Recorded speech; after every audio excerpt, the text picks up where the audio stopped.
How's everybody doing, man? I didn't really do the digital ID the service that it deserved.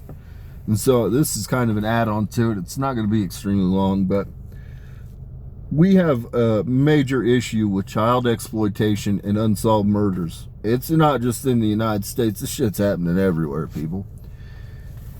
And I want you to understand the digital ID, when you have the technology to pick it up and read it, understand it keeps a 100-year record.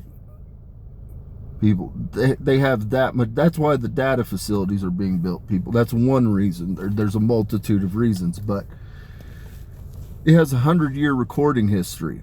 And it also, when the way that it works, people, is it actually is charged on it's the acid.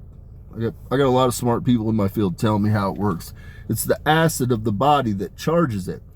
So even in death, the thing remains charged for 100 years, people. And so what this allows is eventually our police are going to have this technology. Our people that work on unsolved murders and all these open crimes have this technology. Now what this allows, people, is when a person, say you find a body or you find a burial site, they can go in and they can still get the IP address and they can immediately identify the body, people. So there's no more fucking, there's no more unsolved murders. There's no more John Does out there, for one, so people can have closure.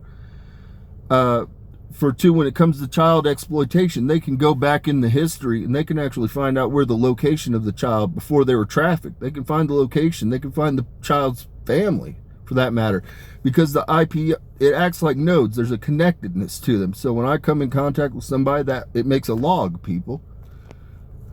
So say you have a burial site where you have a suspected serial killer and you've got a bunch of mass graves.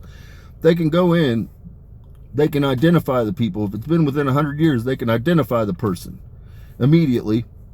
But they can also identify the last known node that was attached to that person, which is going to be your serial killer, people. It's that quick. So all these fucking unsolved murders, all these child trafficking, we have a means to bring it to an end, but it can only be done by utilizing the, sorry, I had brain fade. It can only be utilized by using the digital ID, people. But it allows all these open cases, all these open homicides, all this stuff to be resolved relatively quickly, people. Contingent that they were alive at the time that they procured a digital ID. You know what I mean? Sometimes you stumble across graves where prior to the digital ID. In those cases, you still have to use the old techniques to try to figure who done it. But this ultimately, it changes the scope. It changes the game, people. It changes the game regarding open murders, unsolved murders, and it changes the game regarding child trafficking. And so that's one of the those are two of the big pluses behind a digital ID, people. So with that, peace and blessings be upon your home. We have the technology now. It just hasn't been rolled out on a mass scale. I got the CIA out here telling me a lot. I got Elon Musk here telling me some stuff. But we already have the technology. It just has not been rolled out on a mass scale yet. But literally, we're going to get rid of your driver's license. We're going to get a passport attached to it. We're going to get your bank accounts attached to it. Get your credit cards attached to it. And then we're going to have all these other pluses and bonuses to help us just function as a society. Because right now, we have a broken society. And the reality is we got to find these fuckers doing this stuff, man. They got to be held accountable.